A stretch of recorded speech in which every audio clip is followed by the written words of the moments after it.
Hello everyone, my name is Nick Browning, and today I'll be presenting my major project on the governance of baseball, a focus on the Cincinnati Reds, one of the most historic baseball teams. Moving forward, for the introduction, Major League Baseball, or MLB, is often referred to as America's pastime. It governs 30 teams divided equally between the American and National Leagues. Among them, the Cincinnati Reds hold a special place due to their historic and cultural significance. Next up, we have History of MLB. MLB was established through the formation of the National League in 1876 and later the American League in 1901. The leagues merged in 1903, creating MLB as we all know it today. The league has since broken barriers and resolved major disputes, solidifying its role in professional sports. Some significant milestones: the MLB historic racial integration led by Jackie Robinson in 1947. There's been an evolution of baseball from national pastime to global sports, and major labor strikes and the establishment of revenue sharing among.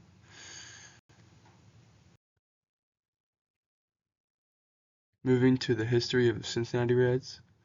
The Cincinnati Reds were founded in 1869 as the first professional baseball team, originally known as the Cincinnati Red Stockings, with 5 World Series titles and deep ties to Cincinnati Reds are an integral part of the MLB history. Some notable achievements is, like I mentioned before, they have 5 World Series titles, with the latest in 1990, which my grandpa actually played on and pitched Game 3, I believe. I'll mention some later on in the presentation, but another historical importance as one of the oldest MLB teams, and then significant contributions to MLB's legacy, including breaking barriers in the early development of the league. Some of their iconic players have been like Johnny Bench, Pete Rose, and Tony Perez, whom my grandpa all played with, and Pete Rose was his manager early on in his career. Next up is governance structure. MLB's governance is led by Commissioner Rob Manfred and supported by committees and team owners. The Reds, owned by Bob Castellini, operate with a board of directors and a general manager to oversee team operations and business strategies. Talking about the team owners, each of MLB's 30 teams is owned privately, with team owners participating in a decision-making process through meetings. Key decisions such as league expansion, revenue distribution, and major contracts are discussed by the owners. Next up, moving on to MLB policies. The MLB enforces policies like anti-doping to ensure a fair playing field and revenue sharing to promote competitive balance among teams supporting smaller markets like Cincinnati. The anti-doping policy enforces a strict anti-doping policy that requires players to undergo regular testing for performance-enhancing drugs, also known as PEDs. Violations result in suspensions and fines, promoting fair play and the integrity of the game. Revenue sharing. MLB's revenue sharing system redistributes income from wealthier teams to make smaller market teams, such as the Cincinnati Reds. This policy helps maintain competitive balance across the league. The salary cap minimum. MLB does not have a hard salary cap, but operates with a luxury tax to limit excessive spending, aiming to keep financial competition between teams at a reasonable level. On the other hand, with the Reds policies, the Reds focus on fan engagement by hosting family-friendly events and supporting the community. They also prioritize sustainability with recycling and energy-efficient stadium practices. Moving forward with sponsorship and media deals. MLB secures major sponsorships such as Nike and Chevrolet and broadcasting deals with networks like Fox and ESPN's. The Reds benefit from local sponsors like Kroger and PNC Bank, which strengthens their community ties. With the Nike partnership, Nike is the official uniform supplier of the MLB, providing consistent branding and apparel for all teams.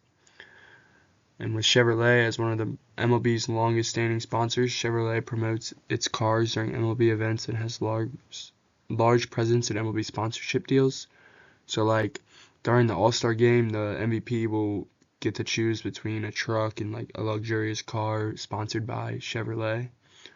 Media rights, MLB has signed multi-billion-dollar broadcasting contracts with Fox, ESPN, and TBS, ensuring extensive national and international coverage of games. The impact of these deals, these sponsorships and media deals provide MLB with a significant revenue stream and enhance its global exposure, furthering cementing baseball's place of the world stage. Moving forward with current events in the MLB, the MLB has introduced innovations like the pitch clock to modernize the game.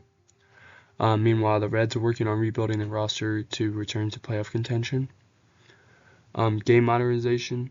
The MLB has made several changes in recent years, like I said, the introduction of a pitch clock and then also larger bases to improve game speed and player safety. Some labor issues. The ongoing debates around the working conditions of minor league teams and players, including recent reforms aimed at improving wages and benefits. Diversity initiatives. MLB continues to push for greater diversity in coaching staffs and management positions, with initiatives designed to promote inclusivity at all levels.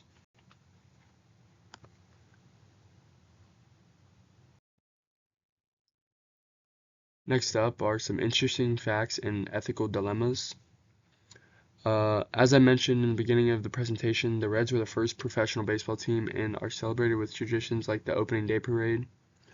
I have personally been a part of the opening day parade at least 7 or 8 times with my grandfather before his passing. However, they face ethical issues such as minor league conditions. Moving forward, on a personal note, my connection to the Reds runs deep through my family because of my grandfather, Tom Browning, who is the only Red in Cincinnati Reds history to pitch a perfect game, and this was on September 16th, 1988. Some of the ethical dilemmas, salary negotiations, particularly in minor leagues, have sparked controversy over fair pay and living conditions for players. Back to the personal connection. My grandpa was a part of the Reds organizations for about 12 to 15 years. He was a left-handed pitcher. Growing up, all I knew was the game of baseball. I got to travel with him nonstop, so he actually coached in the minor league system for the Reds with the Dayton Dragons, and for 2 summers in a row when I was about 11 and 12, I traveled across the world with him to all of their games, and just a huge memory of mine just because that really made me love the game I play today for college.